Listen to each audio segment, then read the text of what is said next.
تعالى يا غلا اسمعك في السريع اصوات اضخم المخلوقات البحريه في العالم، والاخير حرفيا يصدمك لان فعلا صوته مرعب. وهبدا معاك برقم 4 وهو صوت قرش الميجالودون العملاق.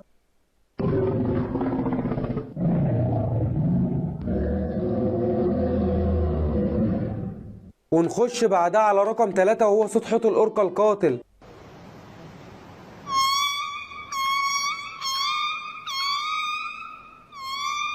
ورقم 2 صوت حوت العنبر، واللي يعتبر واحد من أجمل المخلوقات البحرية في العالم.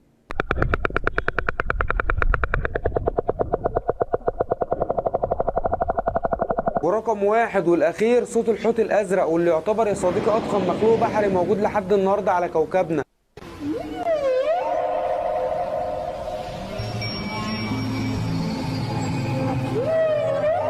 ودلوقتي بقى يا صديقي هستناك تقول لي رأيك بكل صراحة، مين أكتر صوت مرعب في الأربعة؟ سلام.